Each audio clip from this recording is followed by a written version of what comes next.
కొందరేమో ఇంటికానే ఉంటుంది తినండి అది కానీ కష్టపడితే ఏదైనా డాడీ అంతే కదా.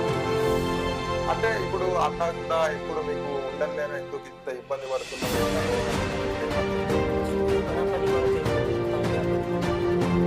నీకు మ్యారేజ్ చేసుకున్నావు, మ్యారేజ్ ఏమన్నా సర్చింగ్ అంటే ఇప్పుడు మనం జొమాటో కొడుతుంటాం. చాలా మంది మంచిగా వాళ్ళు ఉంటారు. తర్వాత